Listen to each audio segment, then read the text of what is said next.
Hi guys, welcome back to Raversmead. Welcome back to another video. So, oh my goodness, the dog's going crazy. So every time I pick up my camera, the dogs decide that they're going to have a very loud wrestling match on the yard. So apologies if you can hear that. So I just got done watching a video from Equestrian. And I really enjoyed it. She's trying to start a little trend within our little equestrian community. And I thought, actually, this sounds like a really fun idea. So she's just posted a video sharing a few old photos that she has that have like meaning to them, you know, like old photos that hold memories and stuff like that. And yes, I've decided to go ahead and jump on the trend and make my own little video.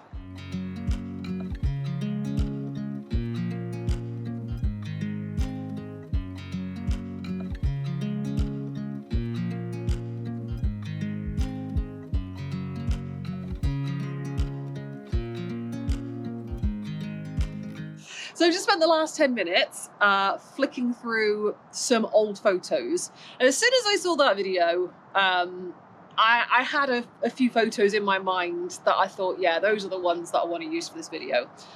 So the first one I will put up on screen somewhere, wherever there's space, I'll put it up there. But this photo, this is quite an old photo actually. So this photo is 12 years old. This photo is very nearly as old as Woody. So in this photo we have, so I'm looking at it, I'm not doing very well at the whole like camera skill thing here, am I? But yeah, this photo is about 12 years old, and this photo is kind of the beginning of Raversmead. So it wasn't taken at Raversmead. Raversmead didn't even exist at that point. As you can see, there's a lovely big chestnut thoroughbred. His name was Ben. His full name was actually Ben Overboy. Whoever did that to him was both cruel and genius at the same time. So in the middle, you've got Bilbo. Bilbo Blue, not Bilbo Baggins. He was called Bilbo Blue. And on the other side, you have a baby Woody. Like a baby Woody. Like, I don't even think he was quite a year old. So this photo, it was not taken at Raversmead, but it was basically the beginning of Raversmead. So I said 12 something, yeah, about 12 years ago it would have been, 12, 13 years ago, Mum decided to go get herself a horse. We had horses when I was younger, and then they all got sold and we didn't have horses for years and years and years.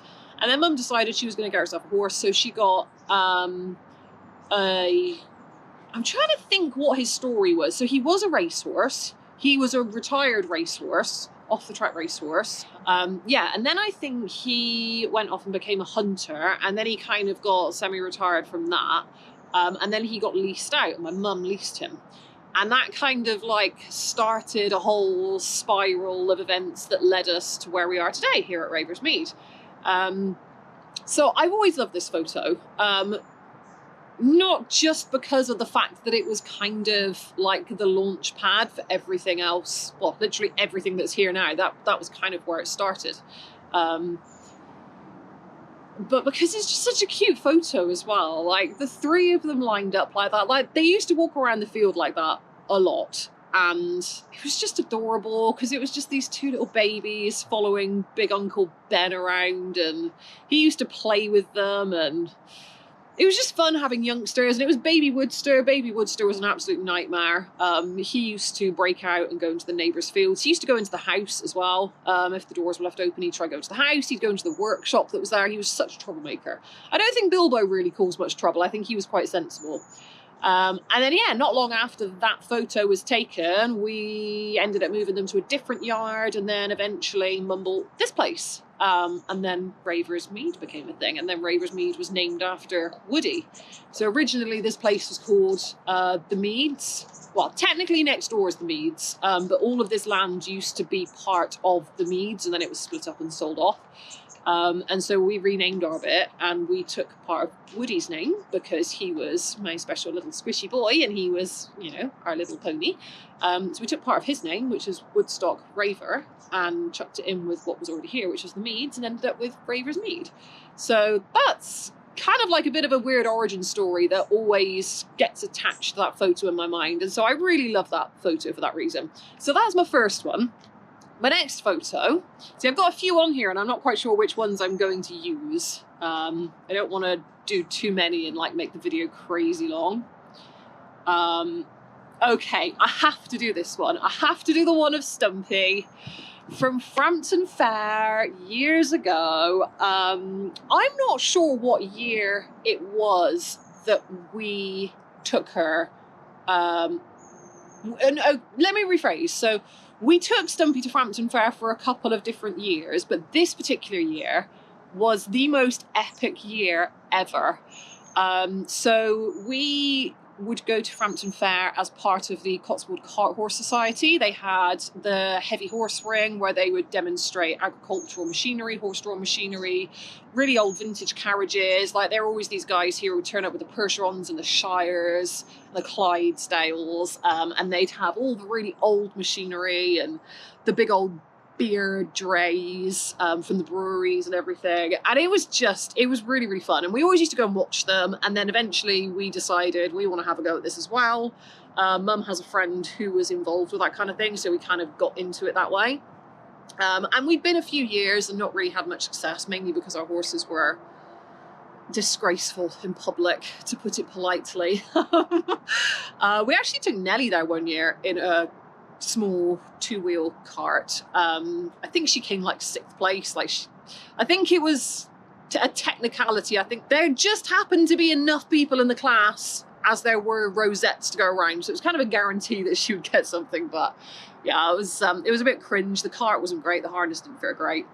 But eventually we ended up taking Stumpy in her cart one year, and yes, by technicality she can show, or she could show, in that ring, because she is technically a small draft horse. She is a Shetland pony, a miniature Shetland pony, albeit, but she's classed as a small working horse. They would use them in mines and stuff like that, and they're actually incredibly strong animals for their size. So we took her in a little driving cart. She's still got that cart now, but it doesn't look that good anymore. And that year, I put so much effort in. I worked her so hard. I was driving her miles and miles every day. So I was doing lunge work, groundwork. We were driving her on the roads, doing stamina, and I was schooling her in her cart in the field. And she was like perfect. I was doing like a carriage dressage with her, like not officially or with any kind of trainer or anything, just making it up as I go along out in the field. And it was so amazing. She looked the best she'd ever looked, and we got her to Frampton Fair. And she goes and wins her class. It was absolutely amazing. The judges loved her. They were talking about her for ages. Like, this guy who was doing the commentary, he had this just fountain of knowledge, and it was amazing, all this stuff he was coming up with about Shetland ponies and the history of them and how they were used. And on top of that, the crowds loved her. They loved her so much because, one, because she's just an adorable little Shetland pony, and two, because she was an adorable little Shetland pony turned out in a class of giant draft horses. Like I said, Shires, Percherons, Clydesdales. And it was just this tiny little Shetland pony just absolutely owning it amongst all of that. And I was driving her at the time. Mum was the groom. I was, the footman, they call it in the driving world. She was the footman. I was driving. And we just aced it. We proper flashed her around the ring. And then we got to the end of the class and they kind of pulled us to the side and said, oh, can you go around again? Because the crowds were enjoying it so much.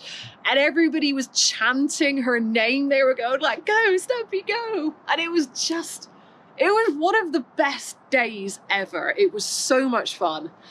And then at the end of the day, so they do like a big grand parade at the end of Frampton Fair where they get all the machinery in. Like, it is literally just a parade of everything that's happened in the day. They get all the machinery in, they get the hunt horses in with the hounds for everyone to have a look at.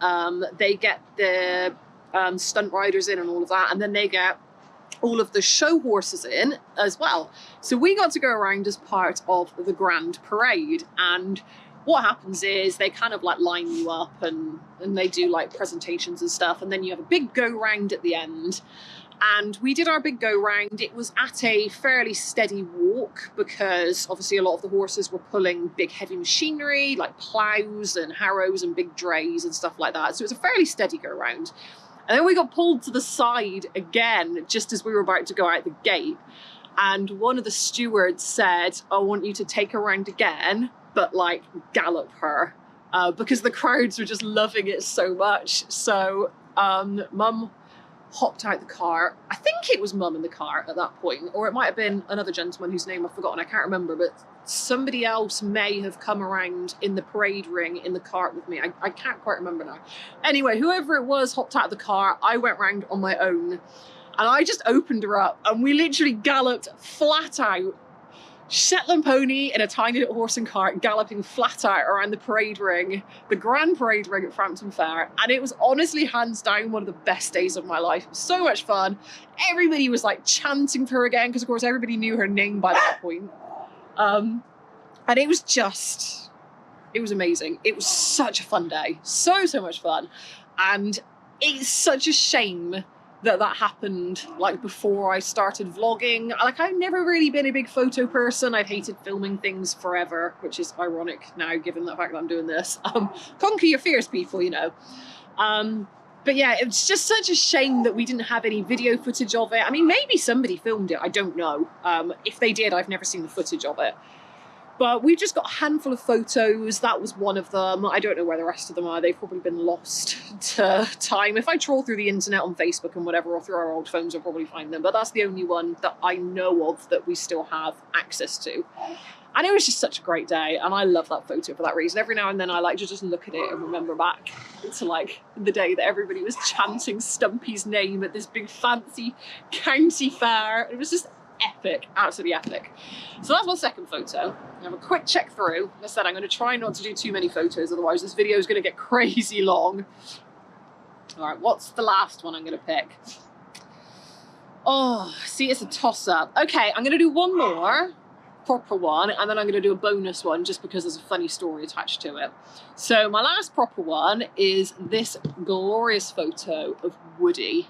Now this was taken at Onley Equestrian Centre at Traditional of the Year show. So believe it or not, we have actually been to Toys once. Pretty sure I vlogged it actually. I think somewhere from ages back there's a really poor quality old vlog that I did of the year we went to Toys. We didn't pre-qualify or anything like that. We'd gone in to do one of the open classes on one of the earlier days. So I think like on the Thursday, and I think it's a 4-day show now actually, but back then it was a 3-day show. I think it was like the Thursday you could do open classes and then you could qualify for the proper championship classes for the weekend on that open day. So we took Woody down and did that. And this was a huge thing for him. So Woody is a very nervous horse. He's a very anxious horse. He's fabulous if you can coax it out of him.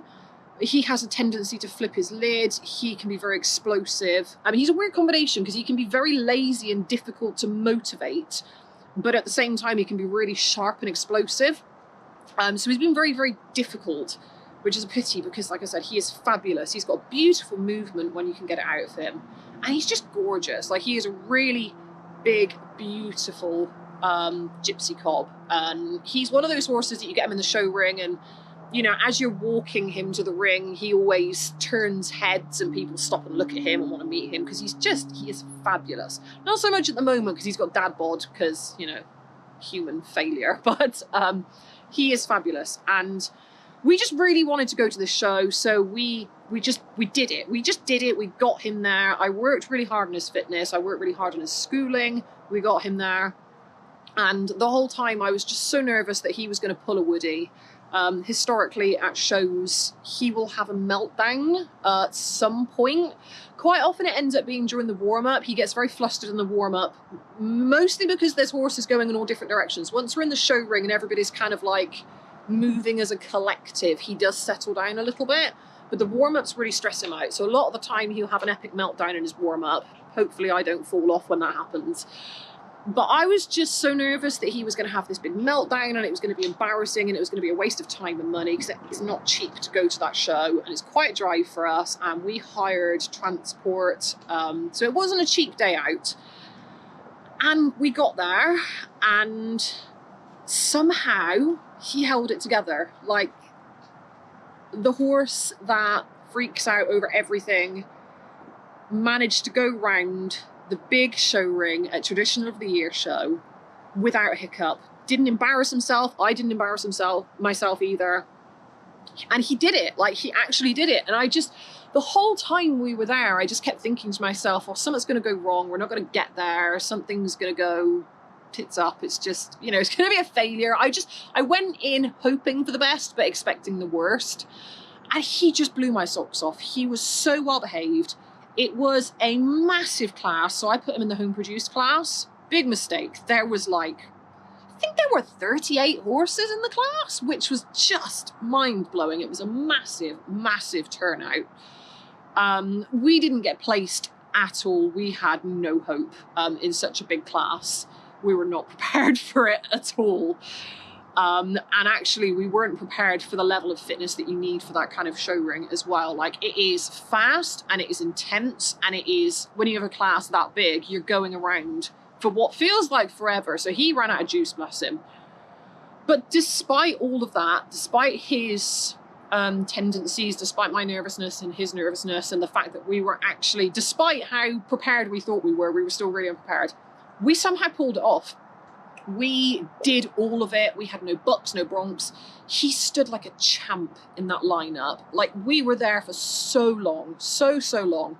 He stood there impeccably. He didn't freak out. He didn't fidget. He was the perfect show horse. He was absolutely perfect. He did not put a foot wrong all day. And when I look back at that photo for me is like the proudest day of my life for him, because he was perfect in literally the biggest class either of us have ever been in. And it was a moment of like, oh, wow, we can actually do this. If we put the work in, we can actually do this, and he can hold it together. And it's hard work, but look at the results. And so I always love that photo, because it is a testament to what you can achieve if you really do some hard graft. And it was hard work, but the proof is there. He looked amazing. He did it.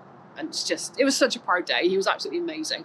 And I did not care in the slightest that we didn't get placed. It was like, on a personal victory kind of level, that was his highest shining moment ever. So proud of him for that. And so I always love that photo. Again, I like to look back at it every now and then and remember that day. My last little photo, my last little bonus one, is not a picture of a horse. It is in fact a picture of my cat. And this one's just a funny story that I want to include, because I saw it and I was like, yeah, I want to tell that story. So this was one of those horse show days where everything just kind of kept going wrong. And we ended up borrowing somebody else's lorry to go to this show. I think there was a problem with our lorry, so we ended up borrowing somebody else's lorry. And we got there, we were quite late. It was chucking it down with rain, absolutely chucking it down. I can't remember what horse we took. It must have been either Woody or Blue. It was a local show, luckily, so we didn't have that far to go. And it was chucking it down, and it was miserable, and it was the most horrendous day ever. And it was one of those days where everything just keeps going wrong. And then we finally get there. We are completely dishevelled, very late, very unprepared, because everything's gone wrong. We get there, and we pull up, and Mum turns the engine off in the lorry. And we just kind of sat there for a second, and all of a sudden we heard this funny noise coming from the back of the lorry. And we looked at each other, and it was like, that sounded like the cat. And we were like, nah, it can't be. It must have been some outside. And then this cat just jumps up through the living area and into the front of the cab and sits there. And we'd taken our cat to a horse show. He tried so many times to stow away in a lorry or in cars. Like, our farrier's nearly taken him home before. He's tried to sneak in delivery lorries and all sorts. And he managed it on this one day. Billy came to a horse show with us. And it was so funny because it was just the icing on the cake of an absolutely ridiculous day. And so we ended up having to shut him in the cab so that he couldn't get out and obviously get lost or hurt himself. So we shut the cat in the front of the cab, and people all day were like walking past our cab, like doing double takes. Like, there's a cat in there. Like, hell, why is there a cat in there at a horse show? And it was so ridiculous. And I love that photo because it was just such a ridiculous day. And also because he is dead now. Billy died a couple of years ago. And it's just a really fun memory of him. And it's loosely equestrian related, so I had to chuck that one in the end there. But yeah, there you go. There's my 3 photos with fun, happy memories and my one bonus photo. Yeah, I like this trend. This is a really good idea for this trend. So yeah, I would like to challenge anybody else to carry this on. I don't know, maybe even do it as like an Instagram post or something and put the hashtag in it. I can't remember what the hashtag was now, but yeah, I'm gonna go ahead and challenge other people to do this. Like, doesn't even necessarily have to be a video if you don't like shooting videos. Like, you could do it as an Instagram post or Facebook post or whatever else kind of social media is going on. But it's just this is a fun little thing to do. I enjoyed doing this. I don't normally like doing stuff like this, but I actually enjoyed doing this. It was fun looking through old photos. And yeah, let's keep the trend going. And yeah, let's share some memories with everyone. So I hope you enjoyed this one, guys. I actually quite enjoyed shooting this. This is quite a fun one to do, a little bit different. But yeah, I hope you enjoyed it, and I'll see you all next time.